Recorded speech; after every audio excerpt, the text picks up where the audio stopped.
విశ్వాంతరాలలో ఎక్కడో ఒక చోట వేరే గ్రహంపై జీవరాశి ఉంటే అవి మనిషి కంటే తెలివైన బుద్ధిజీవులయ్యే అవకాశం ఉందా? ఈ ప్రశ్న చాలా మంది మదిలో ఉంటుంది. ఎందుకంటే పల్లె పట్టణాల్లో ఎక్కువగా లైటింగ్ లేని ప్రాంతాల్లో అమావాస్య రాత్రిపూట ఆరుబయట మంచంపై పడుకొని ఆకాశం వంక చూసినప్పుడు మనిషిలో భావోద్వేగం బయటకు వస్తుంది.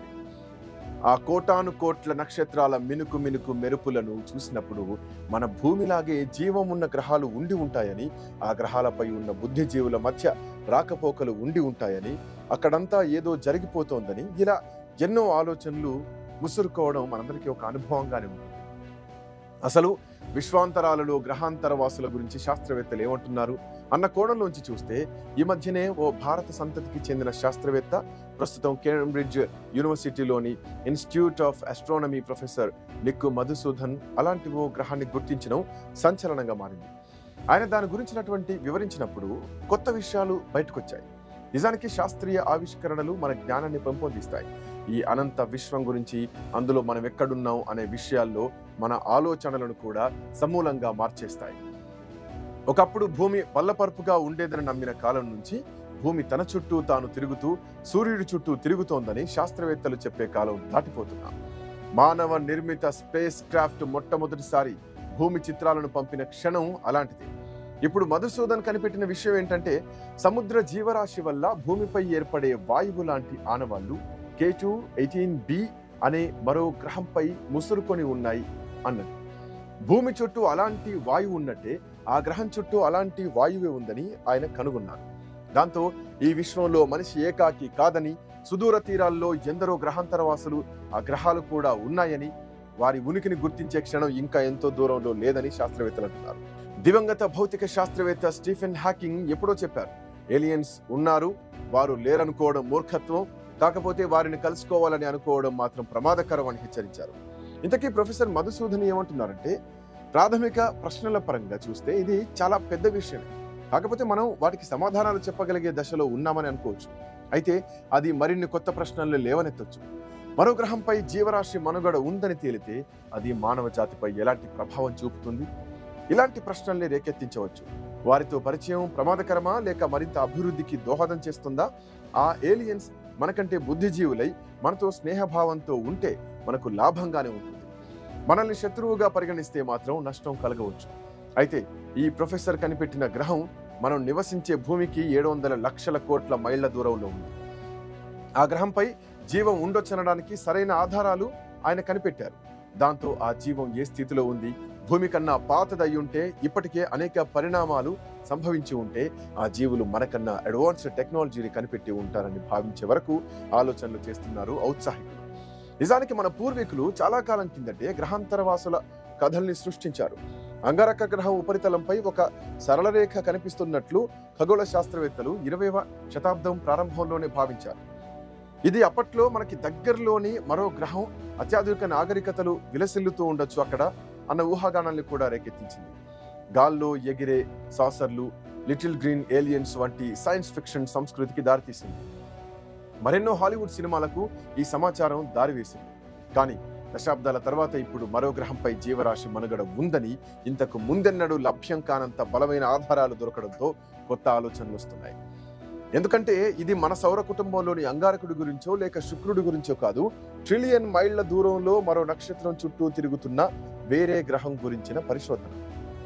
నిజానికి గ్రహాంతర వాసుల ఉనికిపై జరిపే పరిశోధనలో మనం ఎక్కడ చూస్తున్నామనే విషయం తెలుసుకోవడమే అసలు సవాల్. ఇటీవల కాలం వరకు జీవరాశి మనుగడకు సంబంధించి నాసా దృష్టంతా అంగారక గ్రహంపై ఉంది.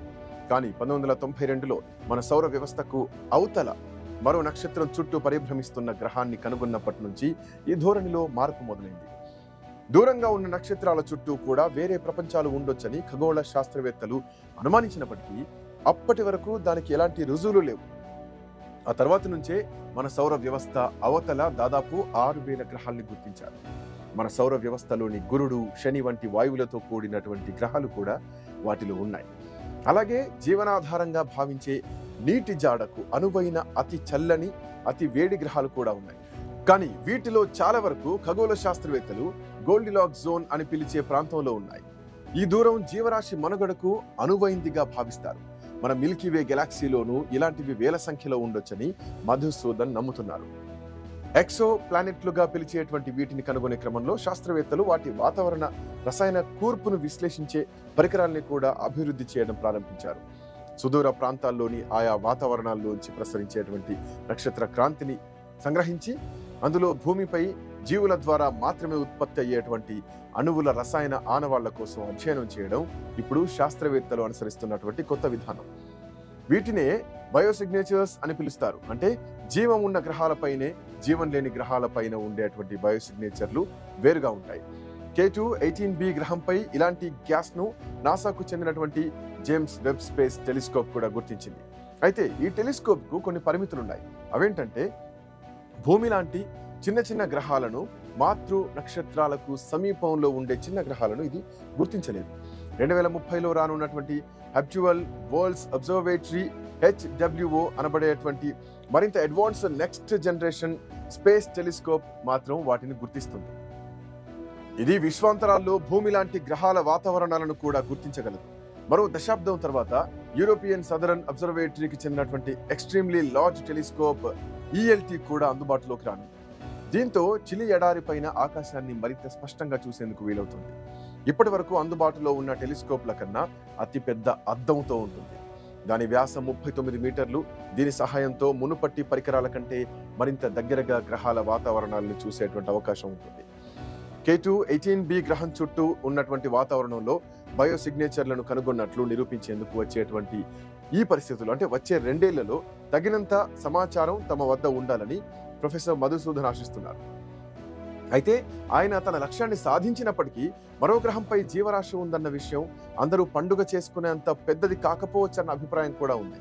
ఇప్పటికే యూరోపియన్ యూనియన్, అట్లాగే చైనా, నాసా వంటి సంస్థలు వివిధ గ్రహాలపై జీవరాశి మనుగడకు సంబంధించినటువంటి ఆధారాలు కనుగొనే మిషన్లపై పనిచేస్తున్నాయి. అయితే తాను కనిపెట్టిన జీవరాశి నిజమేనని రుజువైనా గానీ గెలాక్సీలో అలాంటి జీవరాశి చాలా సాధారణమని భావిస్తున్నారు ప్రొఫెసర్ మధుసూదన్. కానీ సాధారణ జీవరాశి నుంచి సంక్లిష్ట జీవరాశిగా పరిణామం చెందడం పెద్ద విషయం. అదే మరో పెద్ద ప్రశ్న కూడా. అది ఎలా జరిగింది, దానికి కారణమైనటువంటి పరిస్థితులు ఏంటి, అవి మనకు తెలియదు. ఆ తర్వాత తెలివితేటల వైపు పరిణామం చెందడం మరో పెద్ద విషయం అంటున్నారు. వేరే గ్రహంపై సాధారణ జీవరాశి ఉంటే ఉండొచ్చు, కానీ మనుషుల్లాగా తెలివైన జీవరాశి ఆవిర్భవించడం చాలా అరుదని శాస్త్రవేత్తలు అంటున్నారు. భూమిపై జీవరాశి ఆవిర్భావాన్ని గమనిస్తే అది చాలా సంక్లిష్టంగా ఉంటుంది. బహుళకణ జీవం ఆవిర్భవించి అది విభిన్న జీవరూపాలుగా పరిణామం చెందడానికి చాలా కాలం పట్టింది. ఈ పరిణామ క్రమం ఇలా సాధ్యం కావడానికి భూమిపైన మనకు తెలియని ఏదో ఉండి ఉంటుంది. మరి భూమిపై ఉన్నట్లు అవే పరిస్థితులు, పరిమాణం, సముద్రాలు, భూభాగాలు ఇలాంటివి ఇతర గ్రహాలపై కూడా ఉండి ఉంటాయా? వాటి అవసరం ఉంటుందా, లేక అవేవి లేకపోయినా జరుగుతుందా అన్నది ఇప్పటికైతే ప్రశ్నలుగానే ఉండిపోయాయి.